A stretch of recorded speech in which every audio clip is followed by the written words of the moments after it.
Hello friends, তোমরা কেমন আছো? আশা করি ভালো আছো। দেখো, এটা হচ্ছে হিন্দুস্তান পার্কের প্যান্ডেল। এত পরিমাণে বৃষ্টি হচ্ছিল সেই দিন সন্ধ্যাবেলা, তাও দেখো ভিড় কিন্তু মোটেই কম নয়। এখন তবুও কিছুটা ফাঁকা অবস্থায় দেখতে পেরেছি, কিন্তু ষষ্ঠীর পর থেকে তো মনে হয় না এরকম ফাঁকা অবস্থা আর থাকবে বলে। এত বৃষ্টিতেও এত মানুষজন সবাই পুজোর জন্য প্যান্ডেলে ভিড় করেছে।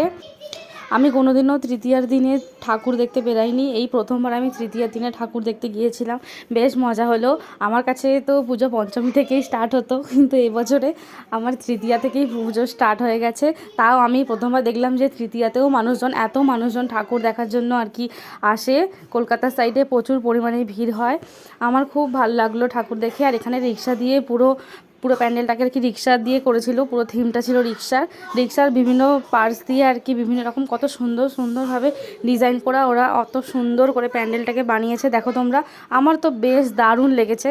এতক্ষণ পর্যন্ত যা দেখেছিলাম তার মধ্যে এটাই সবথেকে সেরা লাগছিল। প্যান্ডেলটা খুব সুন্দর হয়েছে, তোমরা দেখে নাও।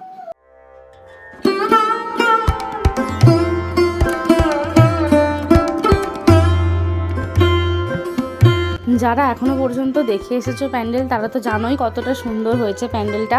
আর যারা দেখোনি তারা হয়তো যখন দেখবে তখন দেখবে নিজের চোখে সামনে থেকে এত সুন্দর লাগবে, কি বলবো। লাইটিংটাও খুব সুন্দর হয়েছিল। ফোনে যখন এত সুন্দর লাগছে সামনাসামনি, তো বুঝতেই পারছো আরও সুন্দর লাগবে। আর পুজোর একটা ব্যাপারই আলাদা। পুজোর সময় ঘরে থাকি কিংবা বাইরে থাকি, যেখানেই থাকি, মনের মধ্যে যেন একটা আলাদা রকমই আনন্দ কাজ করে। এবছরের পুজোটা একটু অন্যরকম হলেও মা তো বছরে একবারই আসে। আশা করি ভগবান সবার দুঃখ কষ্ট সব ভুলিয়ে যেন দেয়। তো ফ্রেন্ডস, কেমন লাগলো ভিডিওটা অবশ্যই জানিও। লাইক কমেন্ট করতে ভুলো না। বাই।